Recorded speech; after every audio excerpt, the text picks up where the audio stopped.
मेरे प्यारे बच्चों, इस वीडियो में हम लोग क्लास 10th का geography chapter number 6 manufacturing industries के एनसीईआरटी टेक्स्ट बुक क्वेश्चंस और आंसर्स को डिस्कस करेंगे। तो आइए, हमारा सबसे पहला जो क्वेश्चन है वो मल्टीपल चॉइस क्वेश्चन से है। पहला, which one of the following industries uses limestone as a raw material, तो इसका आंसर होगा cement. Question 2, which one of the following agencies markets steel for the public sector plants, इसका answer होगा SAIL, steel authority of India limited. Question 3, which one of the following industries uses bauxite as a raw material, ठीक है, तो इसका answer होगा aluminium smelting. Question 4, which one of the following industries manufactures telephones computer etc, इसका answer होगा B electronic. आइए अब हम लोग डिस्क्रिप्टिव क्वेश्चंस की ओर चलते हैं, ठीक है। जो क्वेश्चन नंबर 2 है, इसमें कहा जा रहा है answer the following briefly in not more than 30 words. आइए, जो सबसे पहला क्वेश्चन है हम लोग उसको देखते हैं। ये कहता है व्हाट इज़ मैन्युफैक्चरिंग, मतलब मैन्युफैक्चरिंग क्या होता है। मैन्युफैक्चरिंग को हिंदी में निर्माण भी बोलते हैं। जब रॉ मटेरियल को प्रोसेस करके फिनिश गुड्स बनाया जाता है जो कि और अधिक वैल्यूएबल होता है, तो इसे मैन्युफैक्चरिंग कहा जाता है और इसमें लार्ज क्वांटिटीज़ में उत्पादन होता है, ठीक है।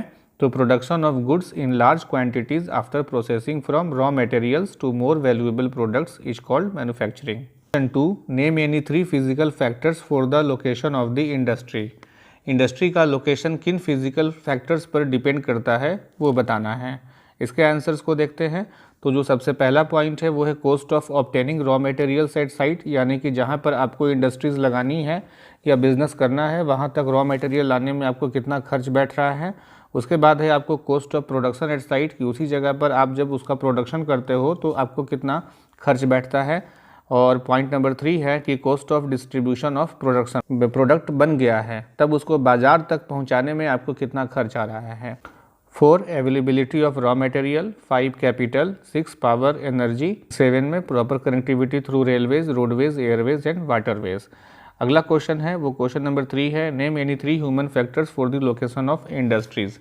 इसका आंसर देखते हैं हम लोग। तो पहला है वो है गवर्नमेंट पॉलिसीज़, फिर है specialised labour, markets, for banking, insurance, transport, consultants, financial advices et cetera. 4, what are basic industries, give an example. तो रोल के आधार पर जो इंडस्ट्रीज़ हैं वो 2 प्रकार का होता है, एक बेसिक इंडस्ट्रीज़ और कंज्यूमर इंडस्ट्रीज़। बेसिक इंडस्ट्रीज़ उसे कहते हैं कि जो ऐसे प्रोडक्ट्स को बनाता है या जहाँ पर ऐसी चीज़ें बनती हैं जो दूसरे इंडस्ट्रीज़ के लिए रॉ मटेरियल का काम करती हैं। फॉर एग्ज़ाम्पल सीमेंट इंडस्ट्री, जब सीमेंट इंडस्ट्री में बनता है तो वो सीमेंट इंडस्ट्री जो है वो दूसरे इंडस्ट्री को देता है ताकि दूसरा इंडस्ट्री भी सीमेंट का यूज़ करके कोई इंडस्ट्री सेटअप हो। उसी तरीके से दूसरा एग्जांपल है iron and steel industry. Iron और स्टील जिस इंडस्ट्री में बनता है वो दूसरे इंडस्ट्री उससे रॉ मटेरियल के रूप में लेती हैं। जैसे कि आयरन का बॉक्स बनाने का कोई इंडस्ट्री है तो वो आयरन को परचेस करेगा और फिर अपने यहाँ पर आयरन का बॉक्स बनाएगा। लेकिन जो कंज्यूमर इंडस्ट्रीज़ होता है उसमें जो प्रोडक्ट बनता है वो फर्दर किसी इंडस्ट्री में रॉ मटेरियल के रूप में यूज़ नहीं होता है। जैसे कि टूथपेस्ट बनाने वाली इंडस्ट्री है, जहाँ टूथपेस्ट बनता है, अब टूथपेस्ट किसी दूसरे इंडस्ट्री में रॉ मटेरियल के रूप में यूज़ नहीं हो सकता है। Industries which supply their products और raw material to manufacture of other goods are called basic industries और key industries. For example iron and steel industries, copper smelting and aluminium smelting industries. आइए हम लोग question number 5 की तरफ बढ़ते हैं।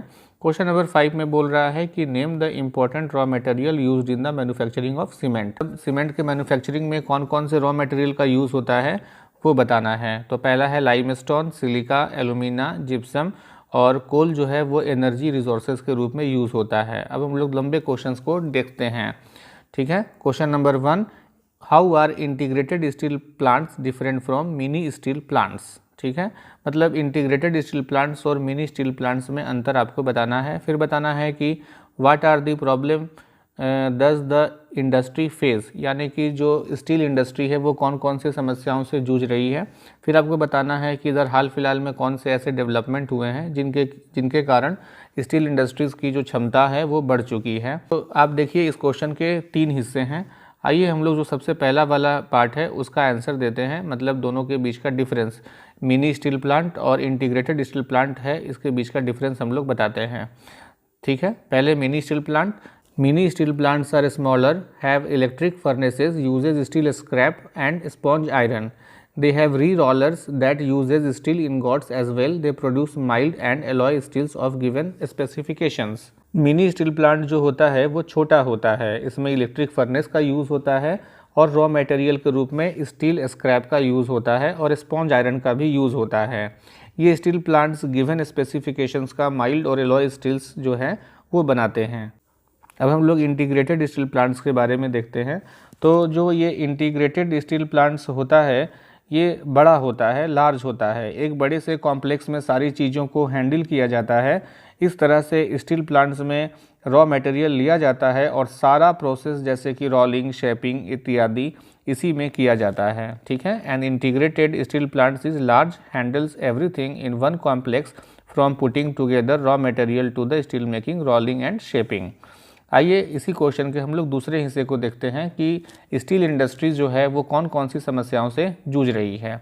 तो वो जो पहली समस्या है, high cost and limited availability of coking coal. Steel बनाने के लिए कोकिंग कोल की ज़रूरत होती है और कोकिंग कोल हमारे देश में कम होता है, हमें दूसरे देशों से इंपोर्ट करना पड़ता है, तो इस तरीके से वो महंगा हो जाता है और स्टील भी महंगा हो जाता है। Point number 2, lower productivity of labour. जो हमारे यहाँ लेबर है वो कार्यकुशल नहीं है, उनको अच्छी ट्रेनिंग नहीं है, जिसके कारण भी प्रोडक्शन पर असर पड़ता है। 3, irregular supply of energy, poor infrastructure, lack of substantial government policies. मतलब कि गवर्नमेंट के पास भी कोई ठोस रणनीति नहीं है कि कैसे हम अपने स्टील के प्रोडक्शन को बढ़ाएं। इसी क्वेश्चन के तीसरे हिस्से को देखते हैं कि अभी हाल फिलहाल में कौन कौन से ऐसे डेवलपमेंट्स हुए हैं भारत में जिनके कारण कि स्टील का प्रोडक्शन बढ़ चुका है हमारे देश में। ठीक है, पहला पॉइंट है लिबरलाइजेशन पॉलिसी ऑफ गवर्नमेंट। 1991 में गवर्नमेंट ने लिबरलाइजेशन पॉलिसी लाई थी, जिसमें कि गवर्नमेंट जो है और कंपनियों के साथ जो और भी कंपनियां जो स्टील बनाना चाहती है उनके लिए नॉर्म्स को, प्रोसेस को इजी कर दिया, ताकि कोई कंपनी आना चाहती है, कोई प्राइवेट आदमी आना चाहता है, आकर के कोई फैक्ट्री या इंडस्ट्रीज़ लगाना चाहता है स्टील से संबंधित, तो गवर्नमेंट उसको हेल्प ही नहीं करेगी, उसको प्रोत्साहन भी देगी। पॉइंट नंबर 2 है फॉरेन डायरेक्ट इन्वेस्टमेंट। का मतलब होता है कि कोई फॉरेन कंपनियां अगर भारत में आकर के स्टील की फैक्ट्री लगाना चाहती है तो उसका भी स्वागत किया जाता है। 3, एफर्ट्स ऑफ प्राइवेट एंटरप्रेन्योर्स। इसका मतलब हुआ कि जो प्राइवेट इंडिविजुअल्स बिजनेसमैन हैं उन लोगों ने भी इसमें काफ़ी साहस दिखाया है और उन लोगों ने भी स्टील फैक्ट्रीज़ को खोला है। ठीक है, point number 4, research and development to produce steel more competitively. मतलब इस पे काफ़ी रिसर्च और डेवलपमेंट हुआ है कि कैसे स्टील का प्रोडक्शन को बढ़ाया जाए। और 5वां पॉइंट है ग्लोबलाइजेशन। मतलब हमारा बाज़ार जो है यानी भारत का बाज़ार विश्व के बाज़ार से, इंटरनेशनल मार्केट से काफ़ी अच्छी तरीके से जुड़ गया है, जिसके कारण भी स्टील का प्रोडक्शन हमारे देश में बढ़ा है और पिछले कई वर्षों में हमारा इंफ्रास्ट्रक्चर भी बढ़ा है। आइए क्वेश्चन नंबर 2 देखते हैं हम लोग। क्वेश्चन नंबर 2 में कहा जा रहा है कि how do industries pollute the environment. मतलब जो इंडस्ट्रीज़ हैं, जो कल कारखाने हैं, कैसे पर्यावरण को प्रदूषित करते हैं। तो बहुत से टॉक्सिक गैसेज हैं जो इंडस्ट्रीज़ के द्वारा छोड़े जाते हैं एयर में, वो है सल्फ़र डाइऑक्साइड और कार्बन डाइऑक्साइड। तो ये बड़े हाई प्रोपोर्शन में छोड़े जाते हैं, जिसके कारण कि काफ़ी रेस्पिरेटरी इश्यूज़ क्रिएट होता है एनिमल्स में और ह्यूमन बींग्स में। पॉइंट नंबर 2 में यही लिखा हुआ है कि इसके बड़े ही बुरे परिणाम होते हैं और लंबे समय तक इसका जो दुष्परिणाम है वो रहता है वाटर पॉल्यूशन। तो रिवर्स में ऑर्गेनिक और इनऑर्गेनिक जो वेस्ट है, इंडस्ट्रियल वेस्ट है, उसको छोड़ दिया जाता है, डिस्चार्ज कर दिया जाता है, जिससे कि वाटर पॉल्यूट हो जाता है, जिसके कारण कि एक्वेटिक एनिमल्स हैं उनको काफ़ी हार्म होता है। Point number 2, fly ash, phosphogypsum and iron and steel slags are major solid waste in India. मतलब ये सारे ऐसे इनऑर्गेनिक इंडस्ट्रियल वेस्ट हैं जिनको कि रिवर्स में छोड़ा जाता है। थर्मल पॉल्यूशन का मतलब होता है कि जब जो इंडस्ट्रीज़ हैं उनमें से जो वाटर निकलता है वो काफ़ी हॉट वाटर होता है, बहुत ही गर्म होता है और उन्हें बिना ठंडा किए हुए ही पॉन्ड्स में और रिवर्स में ड्रेन कर दिया जाता है, जिसके कारण कि जो एक्वेटिक लाइफ है उसको काफ़ी नुकसान होता है। ठीक है, और उनकी जो केमिस्ट्री है, उनकी जो बायोकेमिस्ट्री है वो चेंज हो जाती है और फिर वही जो एक्वेटिक एनिमल्स हैं जैसे कि मछलियाँ होंगी तो उन मछलियों को जो ह्यूमन बींग्स खाते हैं उनको भी वो डिजीज़ हो जाता है। पॉइंट नंबर 2 में बोल रहा है waste from nuclear power plants, nuclear and weapons products and facilities causes cancer, birth defects and miscarriages. आगे बढ़ते हैं हम लोग लैंड पॉल्यूशन। तो ह्यूमन बींग्स के द्वारा और इंडस्ट्रीज़ के द्वारा भी क्या होता है कि जो लैंड्स है उसमें ओपनली ग्लास है, हार्मफुल केमिकल्स है, इंडस्ट्रियल एफ्लुएंट्स है, पैकेजिंग, साल्ट्स एंड गार्बेज जो है वो उसको ऐसे ही ओपन में छोड़ दिया जाता है, फेंक दिया जाता है मिट्टी में, जिसके कारण कि मिट्टी जो है वो काफ़ी पॉल्यूट हो जाती है। Rain water percolates to the soil carrying the pollutants to the ground and the ground water also gets contaminated. और जब बारिश होती है तो यही गार्बेज से हो करके वो परकोलेट होता है, वो नीचे अंडरग्राउंड वाटर में जाता है और उसे भी वो कॉन्टामिनेटेड कर देता है, टॉक्सिक कर देता है। नॉइज़ पॉल्यूशन तो हम लोग जानते ही हैं कि बहुत ज़्यादा शोर शराबे से होता है, जिसके कारण कि इरिटेशन होता है और एंगर होता है, आदमी को सुनने में भी काफ़ी दिक्कत होती है, प्रॉब्लम्स क्रिएट होते हैं और increase heart rate, blood pressure among other psychological effects.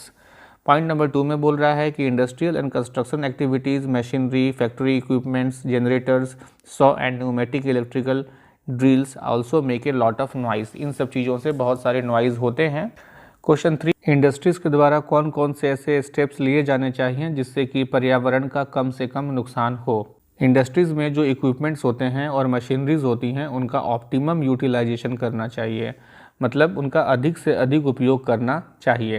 फिर इंडस्ट्रीज़ में जो इक्विपमेंट्स हैं वो लेटेस्ट टेक्नोलॉजी के होने चाहिए, लेटेस्ट टेक्निक्स के होने चाहिए, जिससे कि उसकी क्षमता ज़्यादा हो और उसमें एफर्ट कम लगे, वो एनर्जी कम यूज़ करता हो लेकिन आउटपुट ज़्यादा देता हो।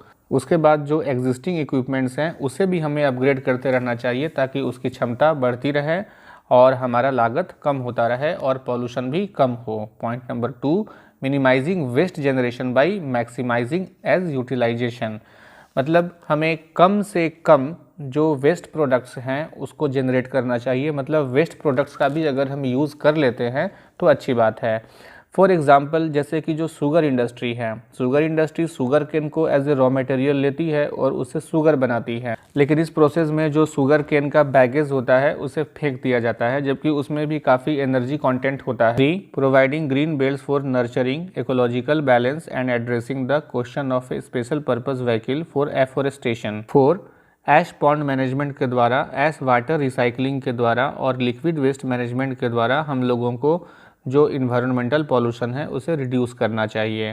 Point number 5, ecological monitoring, reviews and online database management for its branches, मतलब कि जो इंडस्ट्रीज़ हैं उनका और इकोलॉजी के बीच में क्या लिंक है, इस लिंक को काफ़ी क्लोजली मॉनिटर करना चाहिए, उसे रिव्यू करना चाहिए और इन सारी चीज़ों का एक डेटाबेस रखना चाहिए। ये डेटाबेस ऑनलाइन रखना चाहिए ताकि हम कभी भी उसको आसानी से इंटरप्रेट कर सकें और एक्सेस कर सकें।